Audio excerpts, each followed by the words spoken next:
back to the KOTOR reviews. We got Jack with us today. He's a very happy boy, and he's happy to talk about Knights of the Old Republic Volume 3, Days of Fear, Knights of Anger.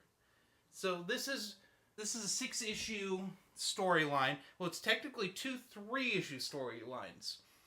So we have Days of Fear, and then we have Knights of Anger.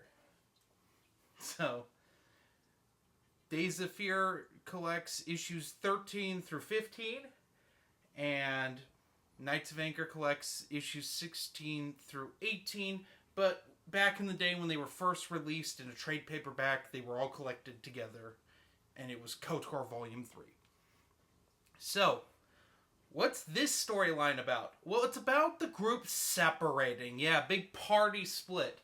Zane and Griff go off to con some more. Well, Griff's off conning. He cons some people out of a ship, which actually turned out that the worst Trandoshan ever, meaning like he just sucks at being what Trandoshans typically are, which is like tough, steals a Republic mess hall ship. Like, it's a cafe ship. It's just a kitchen that's in a spaceship. And Zane and Griff end up becoming cooks for the Republic. Meanwhile, Jariel and Camper, they're joined by Roland, who shows up after an HK robot ends up nearly killing both Camper and Jariel. Roland makes his appearance known, and he's not all that he seems. I'm just throwing it out there. We need to keep an eye on this Roland guy. He's very peculiar for a Mandalorian.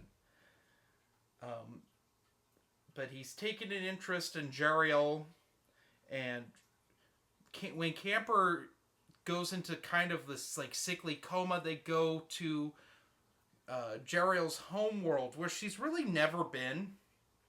And on her homeworld, there are the purebreds, and then there are like the lower castes. It's similar to like the shunned ones that the Yuuzhan Vong have, where the purebreds of her species have basically genetically engineered an inferior species to mine for them.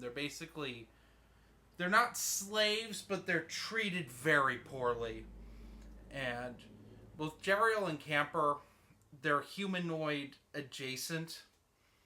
In fact, I can't remember what they're like Arisian, and they're on Arisia.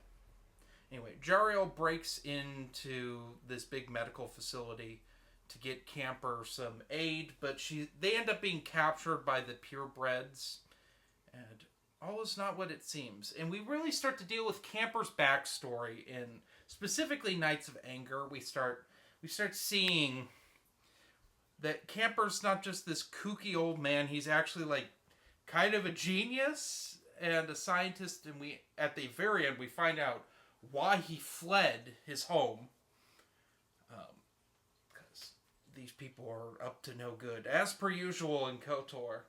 Meanwhile, while cooking for everyone, Zane runs into Carth Onasi from the KOTOR video game. Carth becomes a main character for a little while.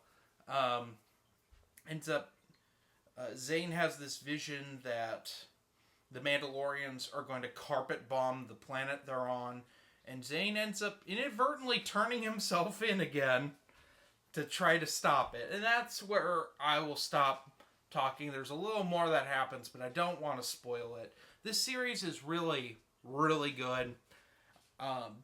I forgot how many plot twists kind of happen in these 6 issues, and how a lot of things are beginning to be set up for the series and like the main plot. Like this volume and the next really set up what is to come for KOTOR as a comic book series. And I absolutely love this one. Once again, this is a solid 5 out of 5 from me. Anyway, have a good one.